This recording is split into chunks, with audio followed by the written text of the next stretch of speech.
If you look back at tech history, it's often a story of tangled cables. For decades, the back of a PC, it was just a nightmare, right? Serial ports, parallel PS2, every single device needed its own special plug, its own driver. And that system, well, it just didn't scale. Then USB came along, the universal standard, and it fixed that chaos. Suddenly, there was one common plug that just worked. It unified hardware integration, like overnight. Now, AI is kind of hitting that same wall, that integration wall. To connect to the real world, it really needs a universal standard. And the Model Context Protocol, MCP, it's really emerging as that USB moment for AI. Welcome to the deep dive. Yeah, so today a listener shared this fantastic guide on MCP, and their mission, well, it's crystal clear. They need to get why this protocol is being talked about as like the single most important infrastructure shift since ChatGPT first landed. That's big. Right, and here's where it gets really interesting. We're going to quickly define what MCP actually is. Then we'll break down its pretty simple but really crucial architecture, what the developers call HCS. And then we'll dig into the real power.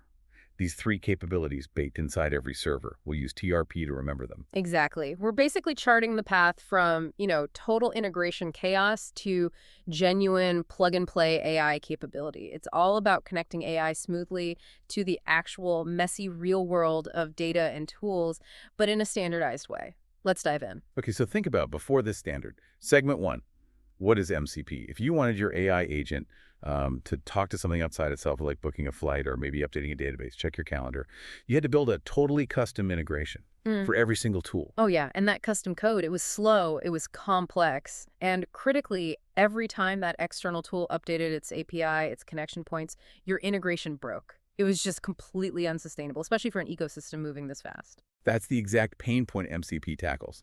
It steps in as this open standard. Anthropic created it, open sourced it. The formal goal, if you read the spec, is enabling secure two-way connections between any data source and any AI power tool. Fundamentally, it's a common language for AIs and tools to talk to each other. So the analogy holds up. If USB got rid of those clunky old PS2 ports, MCP is getting rid of the chaos of dealing with every tool's completely unique API. You stop worrying about custom authentication, weird data formats, or, the specific command structure you have to use for that one tool. And standardization brings instant scalability. This is really the key insight here. Developers now write an MCP server once for a tool. Let's say it's a specialized sales CRM, right? And then any compatible AI application out there can just use it instantly. Yeah, and that shift in thinking, it's already shown huge results. Within just a few months of MCP going public, the community built and shared over 20,000 pre-built MCP servers. 20,000, that's explosive growth. It's the classic network effect, right? Once you have the standard, it just unlocks innovation because the complexity of writing all those custom APIs just vanishes. Right. That was the main barrier before. Just the sheer time and cost of custom integration for every little thing. So what was that main pain point before MCP really standardized AI integration? Simply put, the time, the cost, and the headache of writing custom code for every single external tool's API. Okay, segment 2, actually using these MCP servers, which you said is the easy part. Yeah, this is where it gets really nice for the user or the developer using it.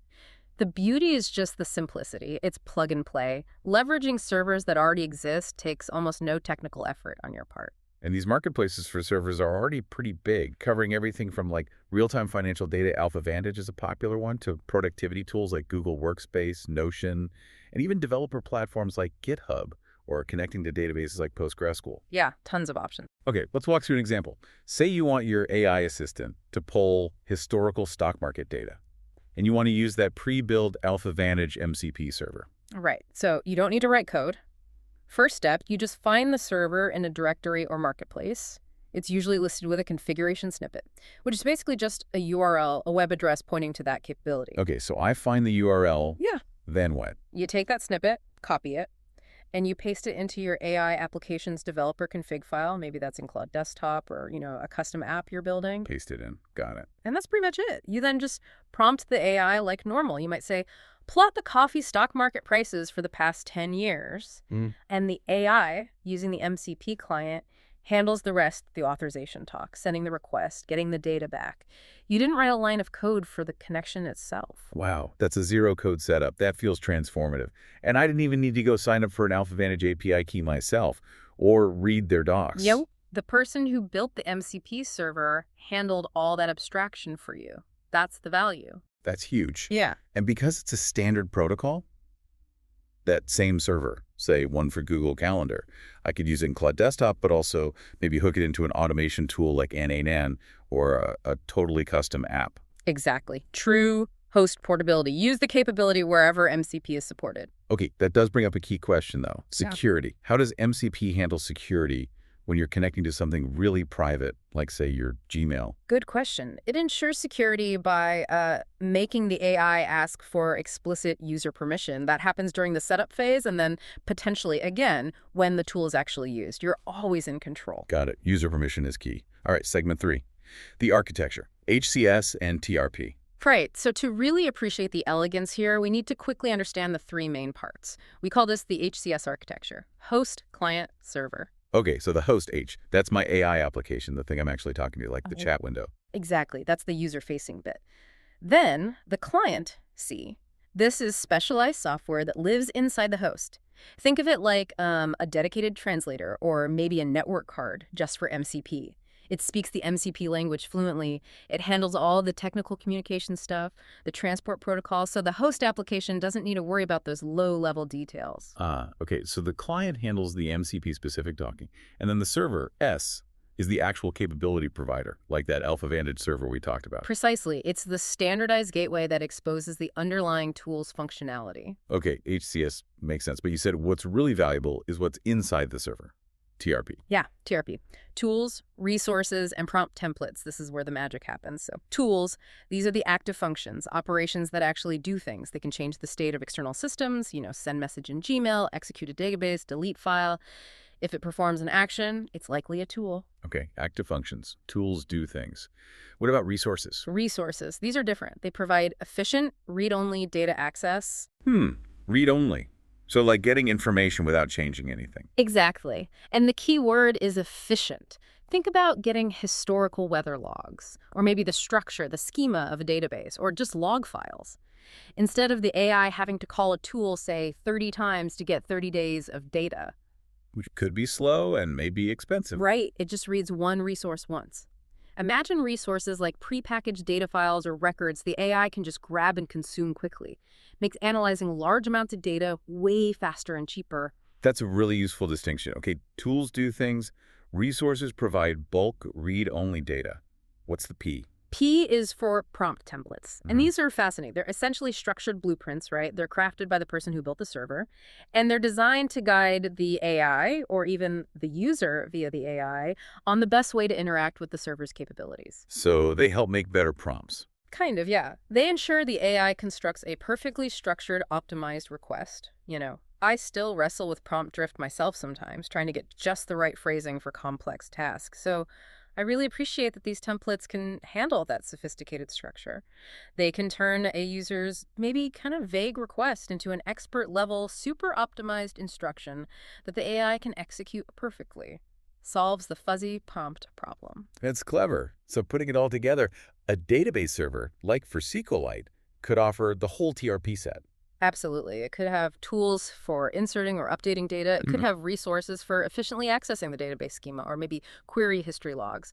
And it could have prompt templates designed to help you analyze the data effectively. It's a complete package. Okay, so just to nail it down, when would an AI specifically choose a resource instead of just using a tool? Resources are the go-to for efficient bulk read-only access. Think log files, historical records, schemas, existing data you need to analyze, not change, mid-roll, sponsor, read placeholder.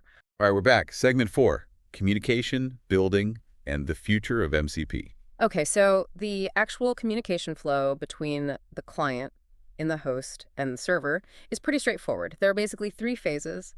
Initialization, that's the handshake where they introduce themselves, check compatibility, exchange lists of capabilities. Then message exchange, that's the main part, the requests and responses going back and forth. And finally, termination, just a clean, graceful ending to the conversation. Simple enough. And how do those messages actually travel? The transport methods. Right, the transport layer. If you're running the MCP server locally, like on the same machine as the host application, it typically uses standard input-output stitched out, which is incredibly fast and secure because nothing leaves the machine. But limited, obviously. Yeah, limited to that one machine. Yeah. For remote servers, which is more common for shared capabilities, we use HTTP-based transport. And within HTTP, streamable HTTP tends to be preferred. The big advantage there is that it's inherently stateless. The server doesn't need to remember the context from the previous request. Which makes it easier to scale. Exactly. Much easier to scale horizontally across lots of server instances, handle more load. Even though you can build stateful apps on it, stateless is often simpler for scaling basic capabilities. Makes sense. Now, what if you, the listener, want to contribute? How do you actually build these servers? Well, it's becoming more accessible. For quick, simple integrations, especially for existing tools, you can often use no-code platforms. Tools like NAN, for example, are adding MCP support, letting you graphically build a server to wrap a tool. Okay, so no code for simple stuff, but for the full power. Right. If you want to unlock the full potential, especially defining those custom resources and sophisticated prompt templates we talked about, you'll need to roll up your sleeves and use the official code-based software development kits, the SDKs. Python is a common one. That code approach is really necessary if you're building something for production, for wider distribution, or something complex. This whole shift, it really feels like fundamental infrastructure work. Like this isn't just another app feature. It's like HTTP for the web or SMTP for email. It's creating that stable foundation for AI to connect everywhere. It really is. And what's just fascinating, maybe even a bit mind-blowing, is the sheer scale of opportunity this standardization creates. The ecosystem is growing exponentially, right? And the shift unlocks massive monetization potential for developers. Whoa. I mean, just imagine scaling a really specialized premium MCP server, maybe one that provides, I don't know, expert-level regulatory compliance checks for finance.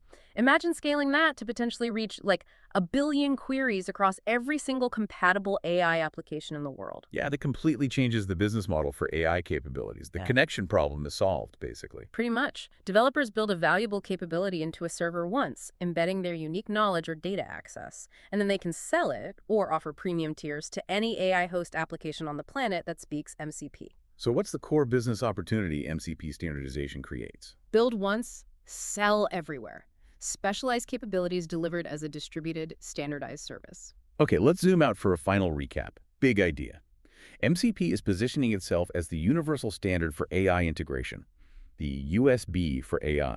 It brings order to the chaos of custom APIs using that host-client-server model, the HCS. And critically, through the server, it gives AI applications 3 powerful new types of capabilities. TRP, tools for taking action, resources for efficiently grabbing read-only data, and prompt templates for ensuring expert-level interactions. It solves that structure problem. And a whole focus shifts, doesn't it? We've moved past constantly worrying about how to build custom connections for every single API. The focus now is entirely on what? What valuable capabilities can you actually build and offer inside an MCP server? Exactly. So for you listening, if you're just starting out with this, the easiest step is to explore the marketplaces. Find existing MCP servers, plug some pre-built tools into your favorite AI application today and see how it works. Right. And if you're maybe a bit more intermediate, try building a simple server yourself, maybe using one of those no-code tools like N8N. Just get a feel for the HCS architecture, how the pieces fit together, hands-on. Yeah. And if you're advanced or want to get there, dive deep. Use the code-based SDKs like the Python one. Master the full potential of TRP tools, resources, and templates. Think about what unique value you could build and start developing for this huge standardized market that's emerging. Okay, so here's a final thought to leave you with. Considering this incredible power of standardization that MCP offers, what currently isolated, maybe niche tool or complex data set exists in your professional life? Something that can be transformed into a valuable, maybe even premium MCP resource or tool, making it instantly available to potentially every AI agent out there. That's the real unlock, the advantage you've hopefully grasped today. What could you standardize and share? OTRO music,